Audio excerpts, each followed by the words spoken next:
Hello, mi piti hazo sinabon chapin sun pha. Ka video ho ne hin vet pi over. Tu chana support hin bol ho zo si chunga ke pa tu ka hin sein. Tu ni ko a vlog ka hin siam na. Aji penta chu pi ham tia hele ka chunga thil pha hin bol ho zo si chunga ke pa tu ka hin sei no min chi video mang cha hin. Adi a gal ji a chen namuna ki thei lo no nga kampo pi hung ki zut na hin sile chen a hi en ne le cha a hi in juta zong le i ma zo si awat ngan hi ma zo si hin lem thoding in au min hi chlai ka gen the ka ha set lai pet ta thil neu cha cha hi lo le lin ta ta e ki tho pi ha zo si chunga ki pa thu ka hin sein adi a ga min pha thei ding chun mol hoi dei ma khong sa mol hoi khomi pt ho zo si chung hin ke pa thu ka hin sei no min chi amo in program a hin ko ovin chi azong chun program ka ke man go ke hlovin ki chai ho in ne le cha ding chuta azong le me a ho a hi in chuta azong le pon ve hoi ta zong e gi ko bin cho hi ka hin khwa ka su mi lo ding a hi in amo go ki hilovin adang danga mundang danga changwala a hi in naute ho a hin ute ding dol a hi in ni te ho a hi in hita chu tauna e hung man pi ho e hin til kho ho zo se chunga da bon chaw chunga ki pa tho ka hin sein i ha sat igen thelai pet ta til kho na zong a ki ngai chaji in chuta zong le asum le pai a hi in e hin ki tho pi ane le cha chuta zong le loi le pai ho hi in nang ho zal hin ka hin ko hi beham igen theina zong hi agisumilin adi kampo pia ho loi le pai ho zo si naminu khat chin him phalang ka hei zong di hin pha da tang kating no chunga ki pa thu ka hin sei na hi e chuta zong le pastor ho a hi in driven ho a hi in chuta evangelist ho a hi in in na ihung tau pi ho a hi in chuta zong le in muna a hin tau pi ho a hi in na bon chaw chunga ki pa thu ka hin sei na hi e chuta zong le adi sina chi kampo pi ka sunga programa lam kai ho andei sa nei ta program te ho ne hin min chon sa ova ekiman cha khwamo nom ka sa in chuta zong le pathian thu le la chanwo ken zong kanei thei zalen na ho chunga avel velin ke pa tho ka hin sei na hi pizim ti le tu idin muno hi ivet na hi le kibil tu le na hi ha asata in tu a hi lam kalanga hi cheng dan digu cheng dan dinga ka ki gu no hi ta ji hin na ho chunga ki pa thu sei lo ding hi kanom po in chi platform hi mang cha ana bon chaw chunga ki pa thu ka hin se hi in til cho na hi in chuta til cho na til be ham neu thema discount ho chuta azong le ni the cho pya atam be sen ka chunga thil pha bol hi ki phatlam nan ka dimin ken imacha ale thu na ding zong ka nei po in pathienin na in sung chi ole amimal chi in pathienin phatheina bu taw hen ti cho ka hin sei nom hi e chuta zong le to ka umna hi tolin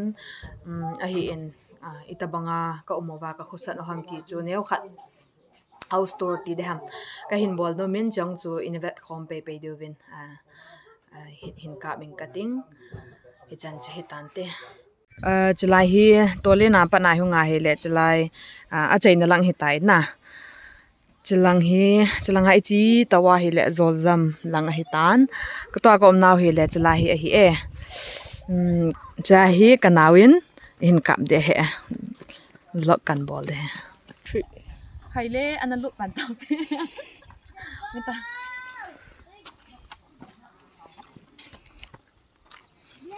si a hi tan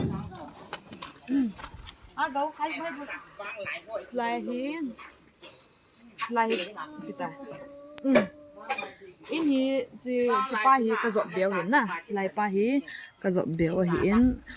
ka ki ka lo ji wa chana slai to ho khoi le in lang no a hi na ban de wa hi in 3 wala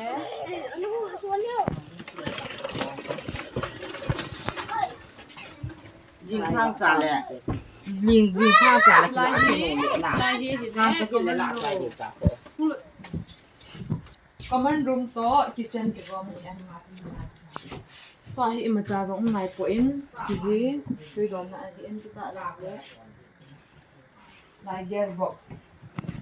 an me ko in long ati su nai po trai hi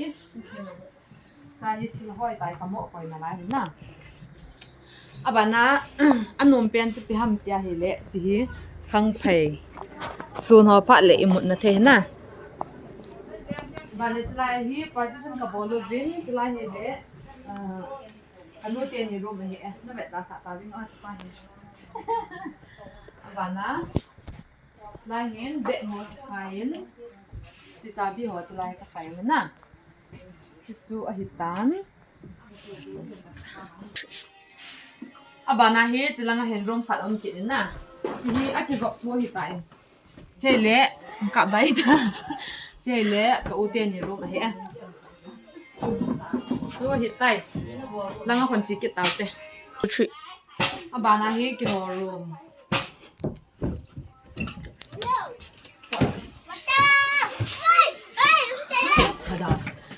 lai hi le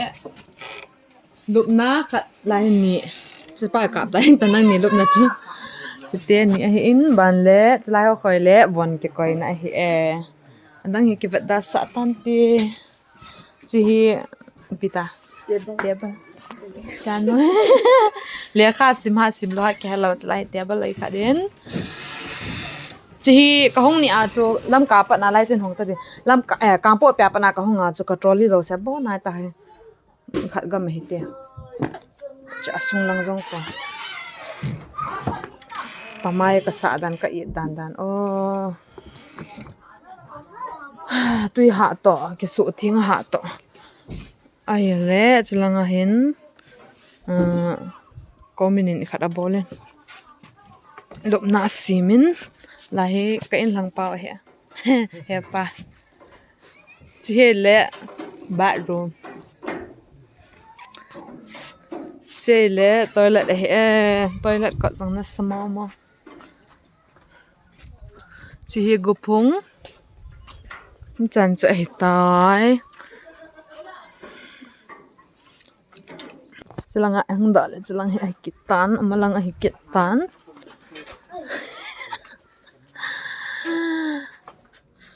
tui ha dan chu chong ki chai chong hi ki chai tui dong lo chele kong he na he in si jong la chung a tu ni a room tour a hi an juta zong le kang po pi mi te ho zo si chunga ke pa thu ka sei na a hi in he chan chong hi tan tin a ban vlog a ni ki mo to ke ta hu te na bon cha vin bye bye